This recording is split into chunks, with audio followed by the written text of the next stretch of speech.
Bom, como pastor da igreja no ano da revisão, durante todo este ano eu tenho observado e eu aprendi a lidar com temperamentos e também a descobrir um pouco a respeito do meu e da minha morosidade de tomar decisões. Às vezes a minha dificuldade de agir de forma oposta, quando eu vejo que vou ferir, vou distanciar alguém, vou causar algum dano, mesmo que essa pessoa tenha cometido uma infração. Para mim, em alguns momentos é um ponto forte, em outros é um ponto fraco, mas me faz pensar para onde nós estamos indo. O que é que nós estamos fazendo como igreja? Será que estamos de fato conseguindo criar pessoas capazes de sobreviver em ambientes desafiadores? Será que seríamos como o pai de Daniel e de seus amigos, que mesmo sendo distanciado de sua terra natal, do templo da adoração, dos sacerdotes, de toda a influência, né? Dos anciãos do povo de Deus, estando eles na Babilônia, diante de todas as oportunidades, de todos os assédios, de todas as ofertas, eles conseguiam se manter íntegro, de pé quando os outros estavam prostrados, protegidos quando os outros se achavam em falta. Será que realmente fomos capazes ou somos capazes de treinar pessoas, evangélicos, cristãos, como uma menina que é levada cativa para Damasco, para trabalhar na casa do leproso Naamã, e ali na casa do leproso Naamã, ela consegue mostrar o Deus que ela serve? Será que somos como José, afastado de todo o convívio, vamos ser influentes de verdade para mudarmos o Egito? Que tipo de crente nós estamos preparando em nossas reuniões pequenas, de 1h30, 2 horas? Qual é a habilidade que nós temos para lidar com a palavra de Deus, para romper a questionamentos? Será que somos capazes de, além do conteúdo bíblico, termos uma proximidade com Deus, para termos a sensibilidade de uma revelação? Como pastor, eu comecei a me fazer essas perguntas. Como itinerante, eu não tinha muito essa preocupação. Como itinerante, nós subimos aqui, pregamos, e a função de lidar com resultados é sempre do pastor local. Mas como pastor local, é um pouco mais desafiador, porque muitas vezes eu tenho o feedback, eu tenho a resposta daquilo que nós estamos conduzindo deste altar. Que tipo de mudança isso está causando? Que tipo de marido nós estamos devolvendo para suas esposas depois de cada reunião? Que tipo de pais nós estamos entregando agora aos seus filhos depois de um culto, de palavras que não voltam vazias? Que tipo de esposas, de filhos, de patrões, de colaboradores? Essa é uma pergunta que eu acho bem pertinente, principalmente nós que caminhamos na liderança. Devemos parar e pensar. Pautado nisso, hoje eu quero ler com vocês novamente a história dos filhos de Deus. Nós chamamos essa história do filho pródigo, mas na verdade essa é a história do Filho de Deus. Hoje eu quero te mostrar que me parece, pelo menos hoje aqui na minha aplicação, esse pai que é Deus, ele não tem 2 filhos. Ele tem um filho só, que na verdade ao longo de sua caminhada ele pode apresentar comportamentos diferentes. E eu, se tivesse que dar um título a essa mensagem, daria o filho perfeito. Quem será o filho perfeito desse pai? Abra sua Bíblia, Lucas 15, verso 11. Vamos lá. Lucas 15, 11. Continuou Jesus, ou Jesus continuou. Certo homem tinha 2 filhos. O mais moço deles disse ao pai: Pai, quero que o Senhor me dê parte dos bens que me cabe. E o pai repartiu os bens entre eles. Vamos lá, 13.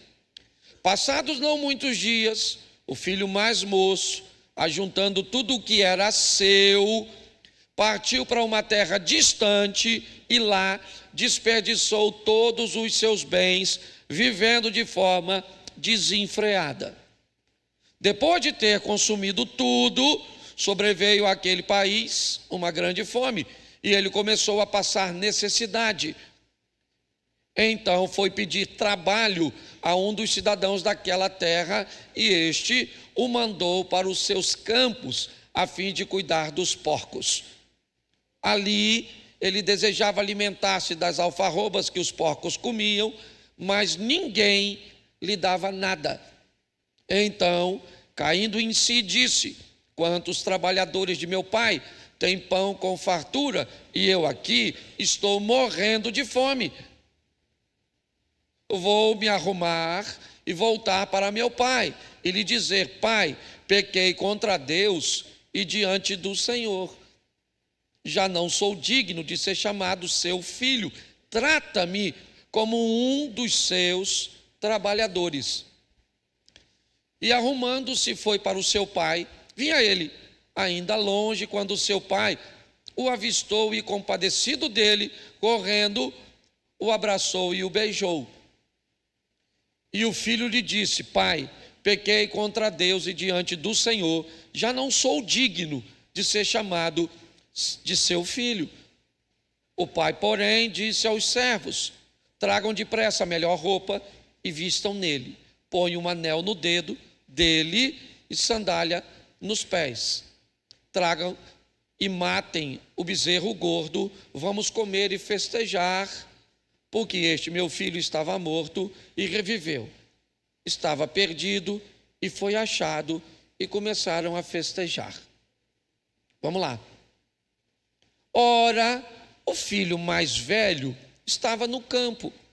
Quando voltava, ao aproximar-se da casa, ouviu a música e as danças. Chamou um dos empregados e perguntou o que era aquilo. E ele informou. Seu irmão voltou, e por tê-lo recuperado com saúde, o seu pai mandou matar o bezerro gordo. O filho mais velho se indignou e não queria entrar. Saindo, porém, o pai procurava convencê-lo a entrar. Mas ele respondeu a seu pai: Faz tantos anos que eu te sirvo, ou que eu sirvo o Senhor, e nunca transgredi um mandamento seu. Mas o Senhor nunca me deu um cabrito sequer para uma festa com meus amigos. Mas quando veio esse seu filho, que sumiu com os bens do Senhor, gastando tudo com prostitutas, o Senhor mandou matar o bezerro gordo para ele. Vamos lá. Então o pai respondeu: Meu filho, você está sempre comigo. Tudo o que eu tenho é seu. Mas era preciso festejar e alegrar-se, porque este seu irmão, que está lá dentro, estava morto e reviveu. Estava perdido e foi achado. Feche seus olhos. Senhor nosso Deus e Pai, em nome de Jesus, fala conosco nessa noite, com cada um de nós, todas as distrações sejam removidas pelo poder do nome de Jesus. Amém. Glória a Deus. Amém? Bom, vamos imaginar qual dos dois filhos você gostaria de ser. O pródigo, o esbanjador, o que gasta, o inconsequente, o arrojado, o disposto a viver aventuras, certo? Aquele que gosta de correr risco, certo? Talvez tenha algum veio de empreendedorismo ou alguma coisa parecida, tá bom? Ele é alguém que se arrepende, ele é alguém que passa por necessidades, ele é humilde. Tá bom. Ou você gostaria de ser aquele que está sempre firme, que jamais se afasta, que está sempre trabalhando, ele é extremamente obediente, ele é econômico, não gasta nada, está sempre por perto para atender uma demanda do pai. Ele é um pouco desafiador, incompreensivo, é verdade, é mais conservador. Qual dos dois filhos você gostaria de ser? Pare para pensar. Qual dos dois seria de fato o filho perfeito? Qual deles você gostaria de ter? Aquele que não consegue enxergar muitas vezes seus valores, mas que nunca saiu de perto de você? Ou aquele que vai jogar fora tudo aquilo que você conquistou com muito sacrifício e depois vai voltar arrependido?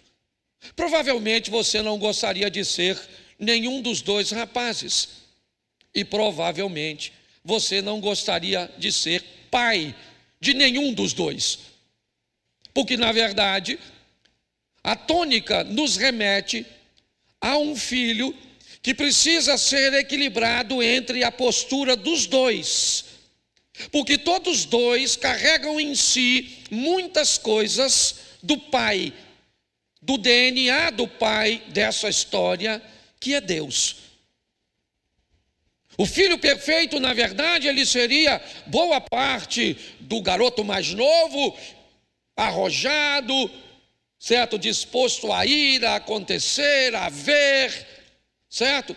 Mas ter a consciência de que há um limite para aquilo, e podendo ele voltar, mas também aquele firme que não se afasta, que permanece, certo? Que constrói a sua casa sobre a rocha. E é isso que nós vamos olhar nesse texto.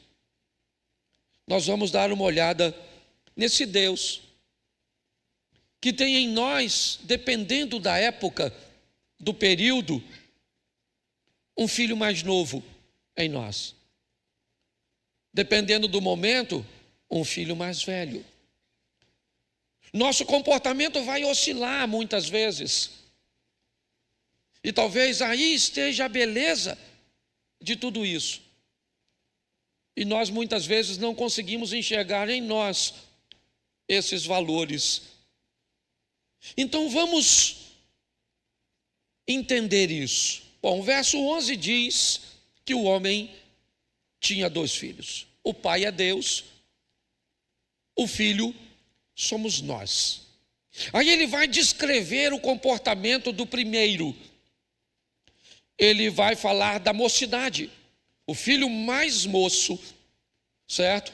Talvez por sua juventude, talvez por sua força, como diz a Bíblia, jovens, eu vos escolhi porque sois fortes. Mas talvez também pela inexperiência, pela sensação de achar que são capazes de resolver todas as coisas. Muitas vezes, mesmo tendo pais excelentes, amáveis, aptos para instruir, um jovem negligencia o pedido de conselho, porque muitas vezes para a sua juventude isso é uma demonstração de fraqueza. Pedir ajuda ao pai parece que ainda, pode transmitir uma sensação de dependência. Então eu prefiro quebrar a cara do que pedir a opinião de alguém que pode me nortear o caminho. Aqui nós vemos nitidamente o pai falar do perigo desse ambiente de imaturidade. Porque é ele. Eu fico me perguntando como é que, se esse pai é Deus, o que fez esse filho querer ir embora? Pare e pense. Se na presença do pai ele tem tanta coisa, mas lá fora, porque aprenda uma coisa, eu já preguei isso aqui. Se o pai dessa história é Deus, e se o filho dessa história somos nós vamos ter que entender uma coisa: o pai dessa história tem um inimigo, sim ou não? Se o pai é Deus, quem é o inimigo do pai? Fala para mim alto, mesmo que você tenha medo. Porque tem gente que não fala porque tem medo. Pastor, eu nunca falo Satanás. Porque sabe, pastor, parece que eu estou atraindo ele. Não, Satanás você não atrai. Chamando ele, não. Não, Satanás você atrai ele pecando. Ele vem para a sua vida. Você pode nem chamar que ele vem, pelo estilo de vida que você leva. Tá certo? Mas preste atenção. Se Satanás é inimigo do pai, ele pode atingir o pai, sim ou não? Sim ou não? Diretamente pode? Porque o pai é mais poderoso que... Mas ele pode atingir o pai atingindo o seu... Mas ele também não pode atingir o filho, porque o pai dá ordem aos seus anjos a respeito dos seus, e ele não pode tocar.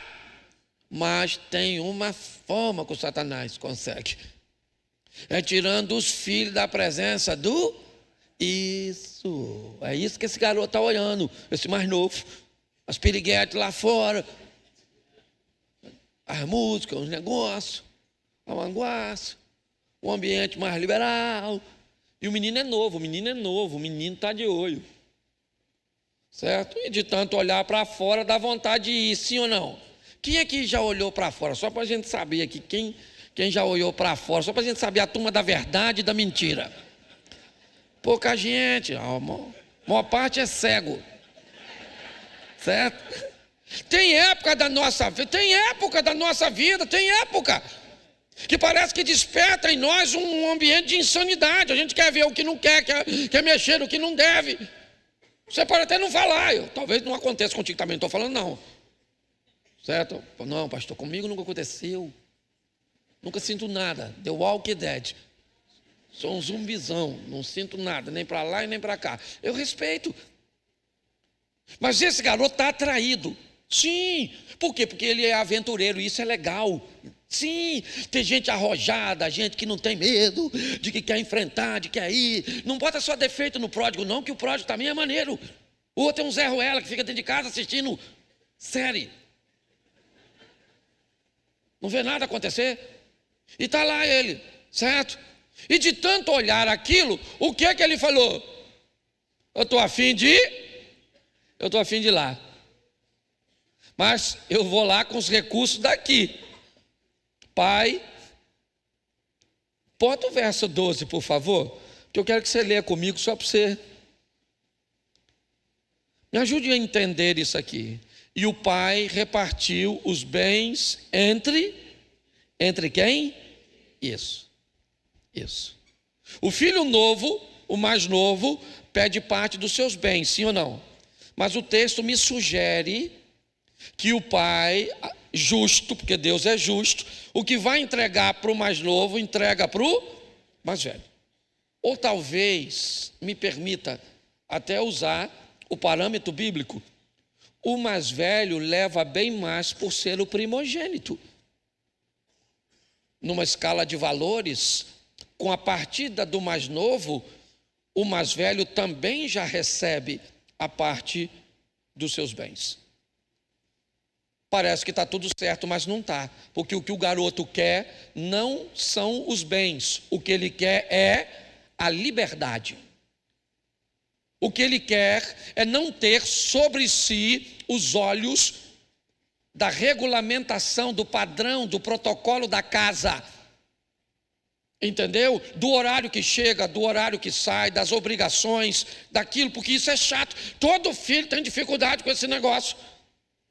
Então esse garoto não quer só o dinheiro, não. Por isso o verso 13 diz: poucos dias depois, ele pega tudo o que ele tem e vai para uma terra longínqua. Ele quer estar longe do pai. Ele quer provar a sua própria administração. Ele quer entender como as coisas funcionam.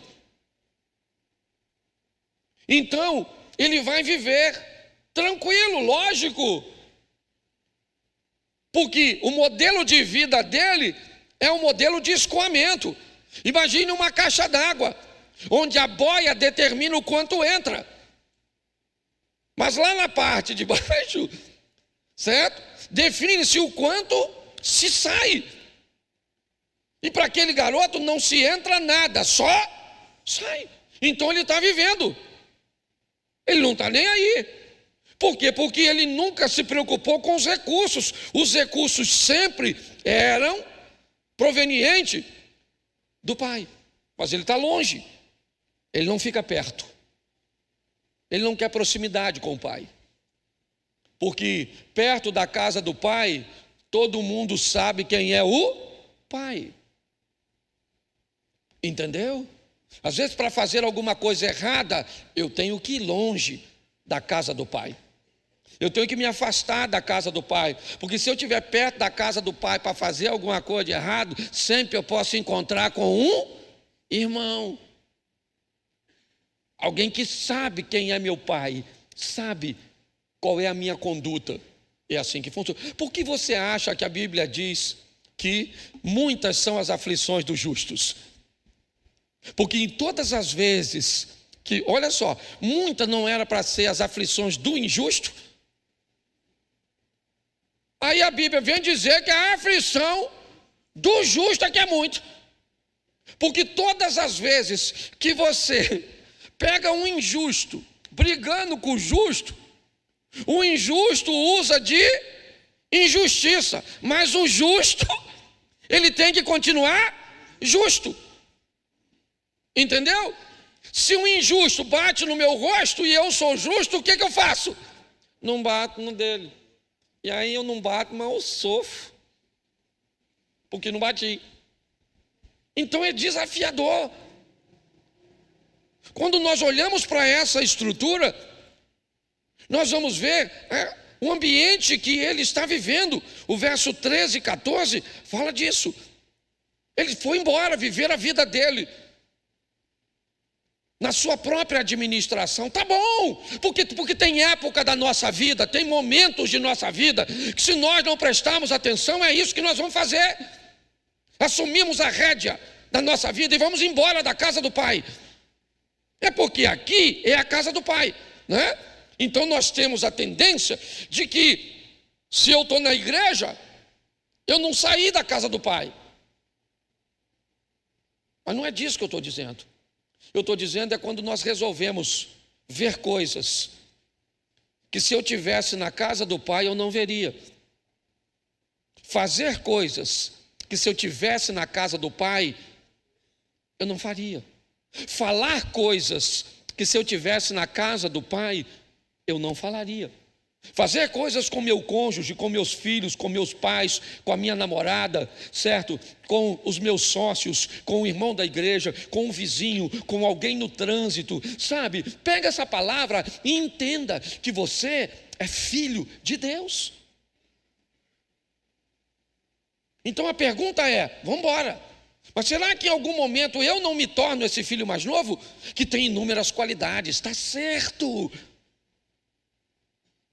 Mas que precisa dar uma reparada nesse tipo de comportamento. O verso 15 vai dizer: e ele foi, e chegou a um dos cidadãos daquela terra, o qual mandou a seus porcos, ou aos seus campos, apacentar os porcos. É importante você entender o que Jesus está fazendo agora. Ele está contando uma história para judeu. Um grupo de pessoas que não criava porcos. Porque criar porco para um judeu, cuidar de um porco para um judeu, tornava o judeu mais sujo que o próprio porco. Então, o Jesus está dizendo: olha só, para seus filhos Para onde vão aqueles que se distanciam da casa do Pai? Para onde é que eles vão, mesmo sendo amados, mesmo tendo toda a sua estrutura? Tá certo? E eles vão embora, eles partem, e assim. E muitas vezes eu fiz uma postagem essa semana que diz o seguinte: se você acredita em milagres, parabéns, você é uma pessoa de fé. Se você vive dependendo de milagres, cuidado, isso pode ser sinal de irresponsabilidade e de má administração. Me ajude aqui, eu não estou querendo criar nenhum ambiente de ofensa, é só para a gente entender como as coisas funcionam na prática. Quem aqui tem um compromisso? Ainda não é uma dívida porque não venceu, certo? Só se torna dívida depois do dia do vencimento. Enquanto não vence, não é dívida, é compromisso. Quem aqui tem um compromisso significativo de pagar um negócio legal, seja prestação do carro, seguro, plano de saúde, seja o que for que você tem que pagar, mas você ainda não tem a grana, levanta a mão. Isso, você está precisando de um milagre. Certo? Se você não tem, se vence tipo assim amanhã ou depois, você veio no culto certo. Louvado seja Deus. Você precisa de um milagre, sim ou não? Quem tem essa semana umas coisas para pagar, um negócio expressivo, significativo para pagar, e tu tem o dinheiro para pagar, e levanta a mão. Isso, olha. Qual das duas vidas é mais fácil? Os dois acreditam em milagre. Uns estão dependendo dele, e o outro só estão dependendo do dia chegar para pagar, porque o dinheiro já tem. Você consegue entender isso? Todos os dois têm compromisso, sim ou não? A diferença é que um tem a grana, e eu não estou falando de responsabilidade, não é nada disso. Às vezes era um negócio, alguém deixou de te pagar algo que tinha que acontecer e que não entrou. Não é, eu só estou querendo que você entenda o seguinte: quem aqui gosta de viver de milagre, levante a mão, por gentileza. Isso. Isso, é a turma que gosta de viver perigosamente. Gosta de viver de milagre. Senhor, manda o dinheiro na hora, assim, aos 44 do segundo tempo. Quem aqui quer crer em milagre, mas não quer precisar dele, levante a mão, por gentileza. É isso aí. Tem um povo que não quer nada, porque não levantou a mão em nenhuma das duas chamadas. Se eu perguntar, quer ir para o inferno, aí levanta a mão. Não, não. É brincadeira. Esse negócio de levantar a mão é chato mesmo. Vou ficar levantando a mão. Tá certo? Eu sei que é enjoado, mas é bom a gente fazer isso para você ver. Então, eu fico me perguntando, como pastor, eu quero uma igreja que crê em milagres, sim ou não? Porque uma hora você vai precisar, mas é uma hora, não toda hora. Porque tem gente que toda hora, toda semana Deus tem que salvar o casamento dele. Enfia uma boia assim pendurada assim, e já deita dormindo com o salva-vida, pelo amor de Deus. Cuidado que você pode estar rindo de você, mas é verdade. Então nós precisamos treinar pessoas que creem em milagres, sim ou não? Porque a hora que ninguém puder resolver, quem é que vai entrar? Deus, o Todo-Poderoso, curando, libertando, salvando, isso, e tu? Não estou precisando. Você pode até mandar para o outro quando o anjo vier. O anjo vem com a benção e diz, não. Traga o Zia ali, que o Zia está mais lascado que eu. Certo?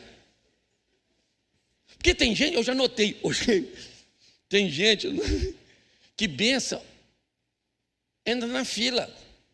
Você conhece as pessoas assim? Conhece? Ou não? Eu conheço gente que, menino, não precisa fazer força. A pessoa come e emagrece. O outro lascado, ele não come, engorda.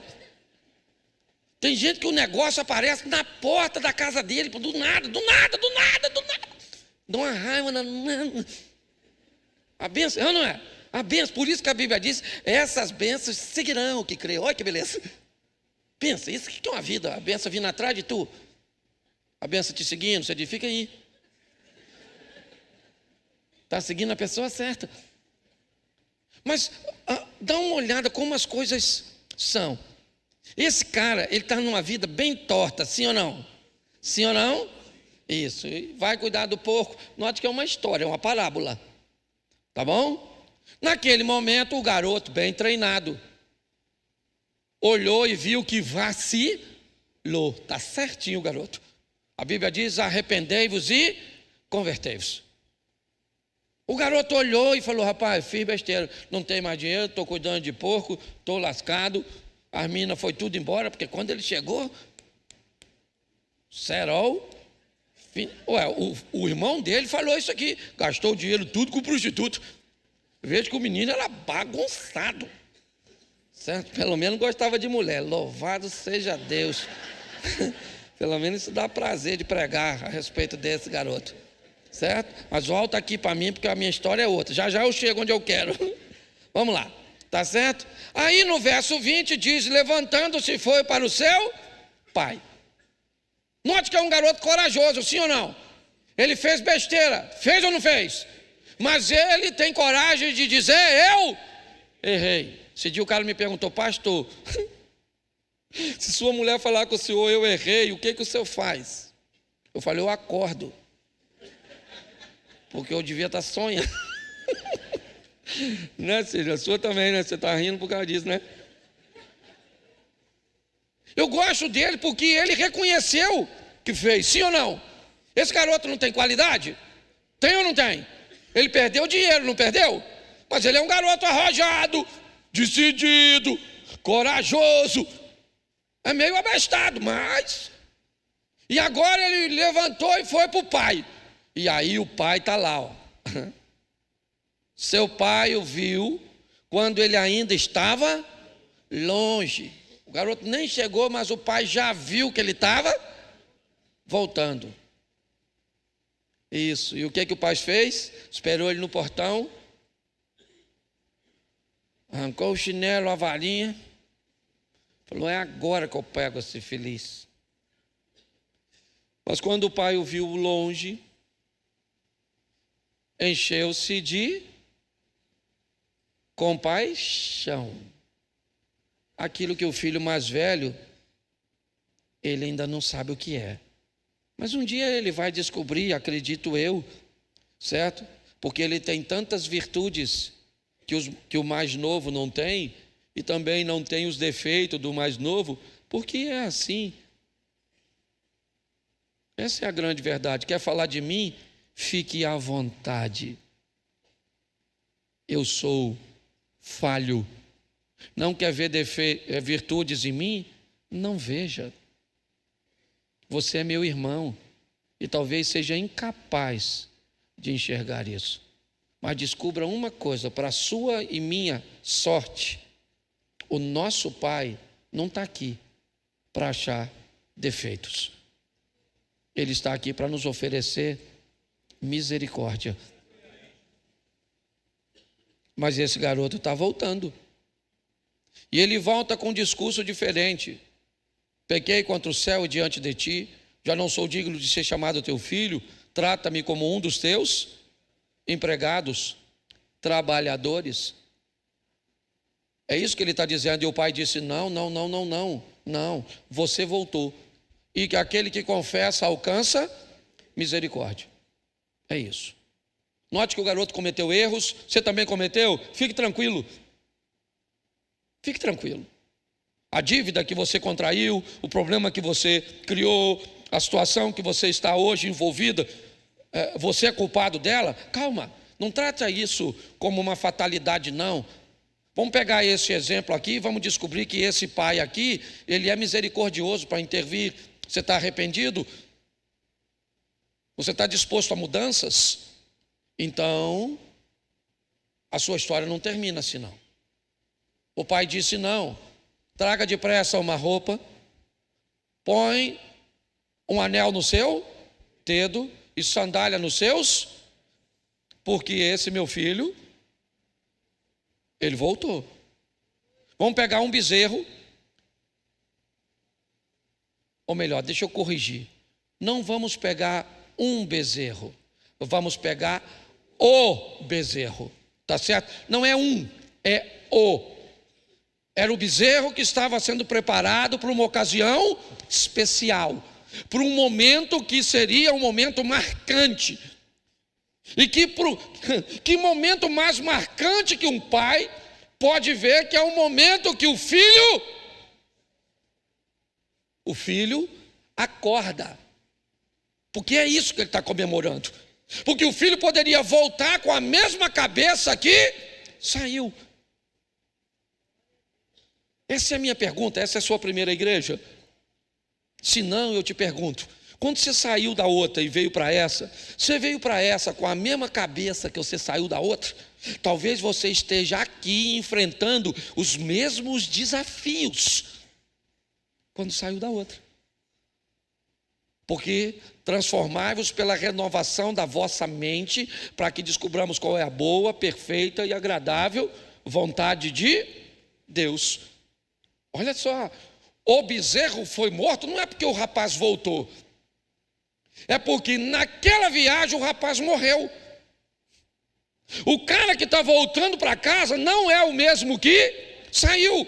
Ele não tem a mesma mentalidade com que saiu. Ele não tem os mesmos valores com que saiu.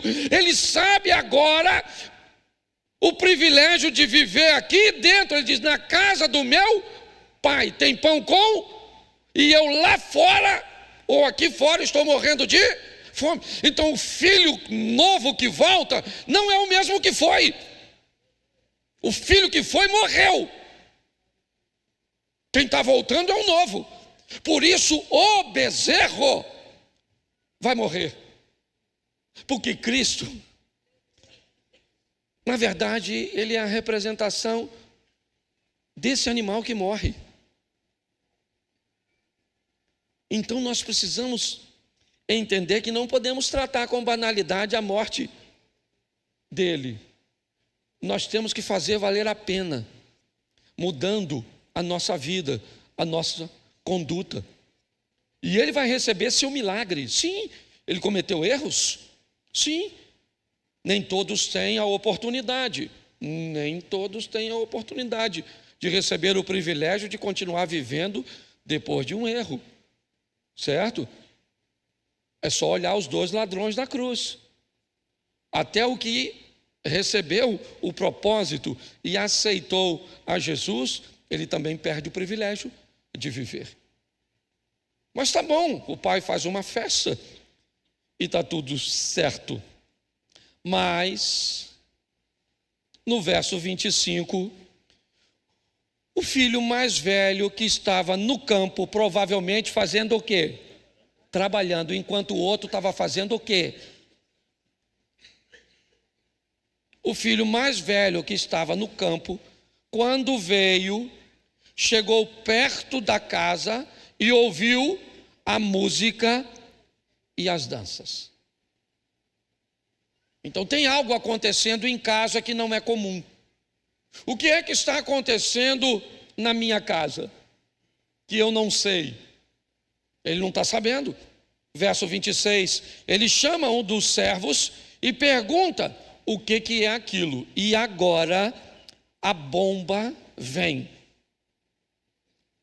Veio o teu irmão, teu pai matou o bezerro, porque o recebeu são.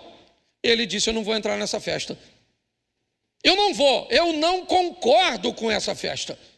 Eu não concordo com ela. Eu não entro nessa festa. Meu pai está errado. Como assim? Então quer dizer que eu fico aqui trabalhando o tempo inteiro, esse cara vai lá fora, gasta tudo, volta, e o papai mata o bezerro para ele? Não, eu não quero entrar nessa casa. Essa casa que perdoa esse tipo de coisa, eu não quero. Essa casa, não. Essa casa não pode perdoar um Lula, essa casa não pode perdoar um Bolsonaro, essa casa não pode perdoar um Alexandre de Moraes, essa casa não pode perdoar um homicida, essa casa não pode perdoar. Não pode. Então, meu filho, muda de casa, porque aqui tem um Deus que perdoa todos os pecados. É um Deus perdoador. Você está entendendo?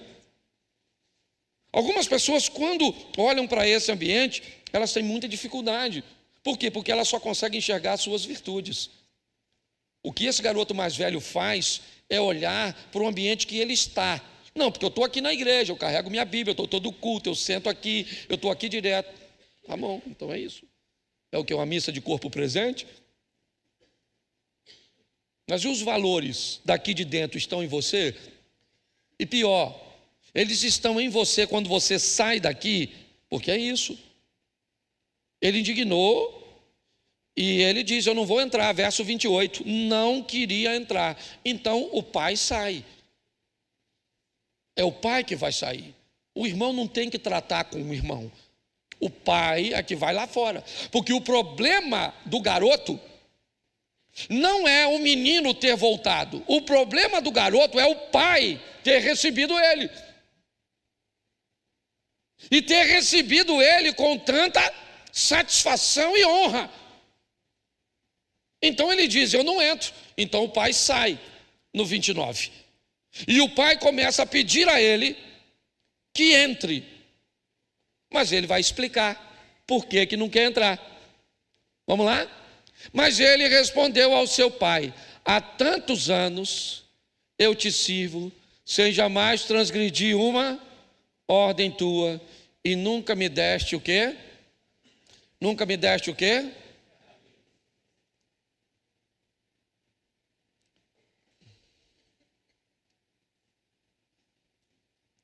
Põe o verso 12, por favor.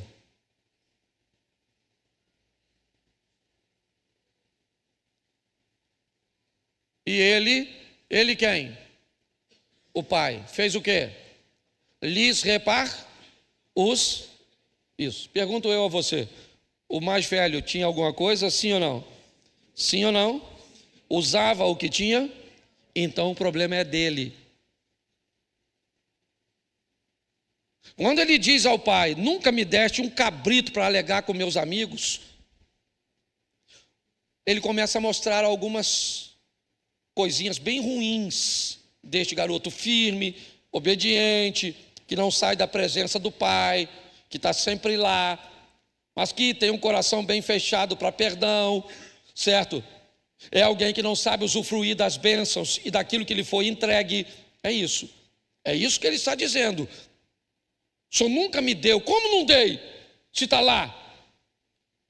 E o pai também vai dizer isso, mas ele, no verso 30 ainda diz, vindo, bota o 30 agora, vindo porém este o quê? Preste atenção, ele nem chama o cara de irmão. Este teu filho que desperdiçou seus bens com meretrizes, tu mataste o novilho cevado. O novilho cevado. O pai então diz a ele, verso 31. Então ele respondeu ao pai: meu filho, tu sempre está, tudo o que é, gente, isso é muito sério. Isso é muito sério, por quê? Porque a dinâmica da vida do filho irresponsável é muito mais legal já. Ô Abner, pare para pensar. Se você olhar a vida do cara que se envolve, que faz, que está disposto a cometer erros, você está entendendo? E que se arrisca. Não estou aqui vendendo a ideia de uma pessoa desequilibrada, não é nada disso não. Mas eu só quero te mostrar que esse cara vive uma série de coisas que o outro cara que está dentro da igreja, que poderia viver também, não vive, porque não tem reconhecimento. É ele que não quer tomar uma posição. Aí ele começa a dizer, certo? Porque o senhor nunca me deu um cabrito para os meus amigos para festejar, mas para o outro aí, não. Você já parou para olhar para a sua vida? e fazer uma leitura. Se você está satisfeito com aquilo que você tem vivido. Porque o pai termina dizendo, bota o verso seguinte: entretanto, é preciso que nos regozijássemos e nos alegrássemos, porque esse teu irmão estava morto e reviveu, estava perdido e foi. Gente, eu diria que o filho perfeito é um pouco de cada um. Eu diria a você que o filho perfeito é um pouco do mais novo com um pouco do mais velho. Nós precisamos ter esse equilíbrio dentro de nós, sabe? Essa coragem de tomar decisões como o mais novo, mas de forma conservadora como o mais velho. Essa coragem de gastarmos um pouco do nosso dinheiro, mas de não gastarmos tudo e economizar. Sabe esse equilíbrio, sabe? De ter que dizer as coisas, mas saber como dizê-las. De precisar se relacionar, mas de saber com quem se relaciona. Porque os dois, me parece que vão para o céu nessa história. Não tem nenhum dos dois perdido. Mas seria muito mais agradável para nós se descobríssemos que, na verdade, esses dois rapazes somos nós. Sou eu, é você, independente do seu gênero. Alguém que precisa entender um período de ser o aventureiro, corajoso, dinâmico, humilde, pródigo, mas o conservador, equilibrado, obediente, estável, mais velho. É só para que nós possamos, primeiro, fazer com que o nome desse Deus, cujo qual nós carregamos, seja glorificado. E segundo, vivermos uma vida onde, se preciso for, deixe o milagre para os outros. Se possível for, não queira não. Se precisar dele, você tem a quem recorrer. Mas não crie uma vida onde a necessidade do milagre sempre esteja diante de você. Porque hoje nós temos uma indústria religiosa para alimentar este tipo de necessidade.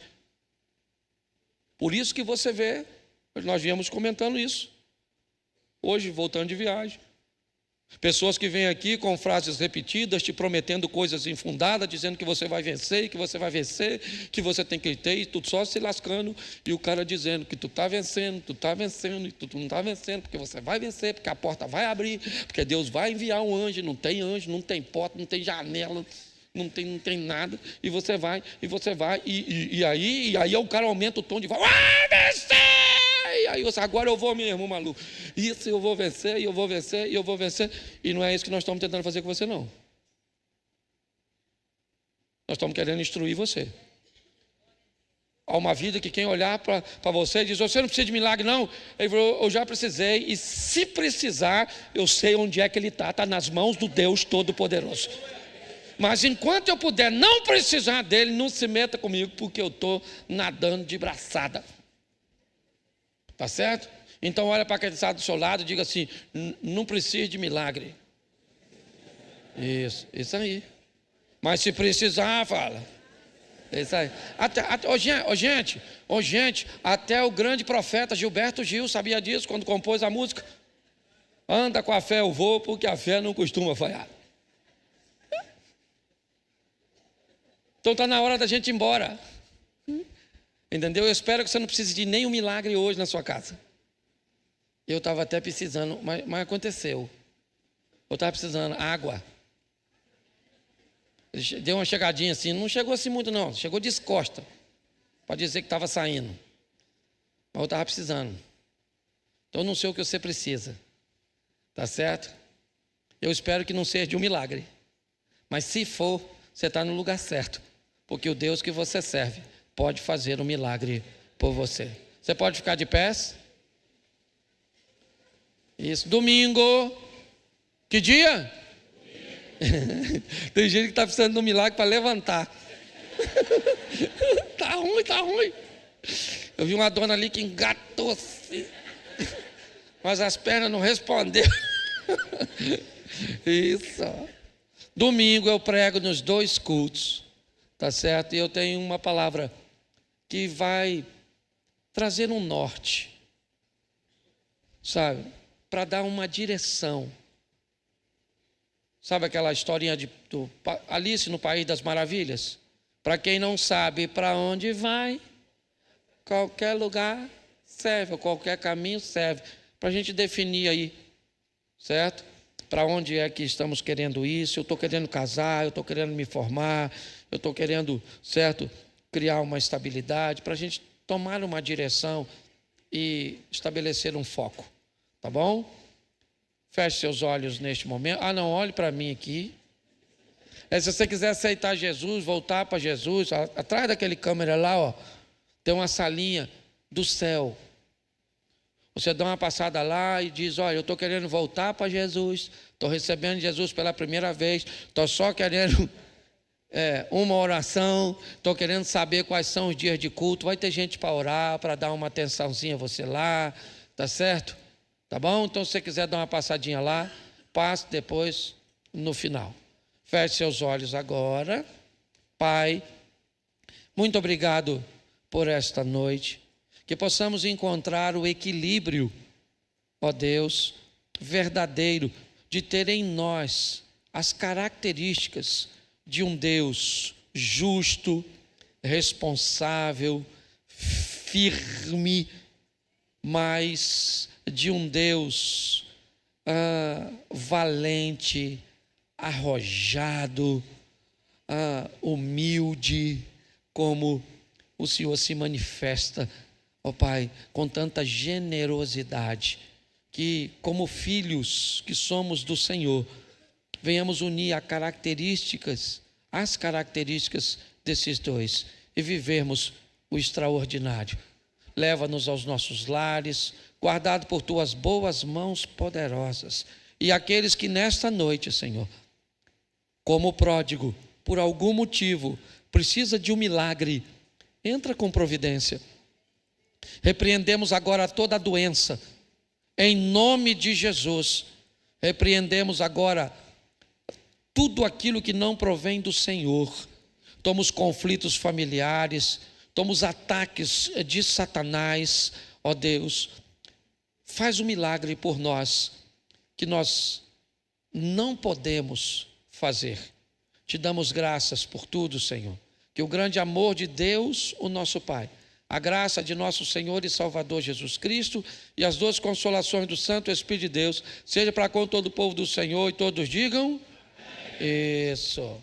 Dá um abraço, pelo menos uns 3 irmãos aí, e diga, se precisar do meu milagre, avisa. Que eu estou emprestando milagre aí, Ana.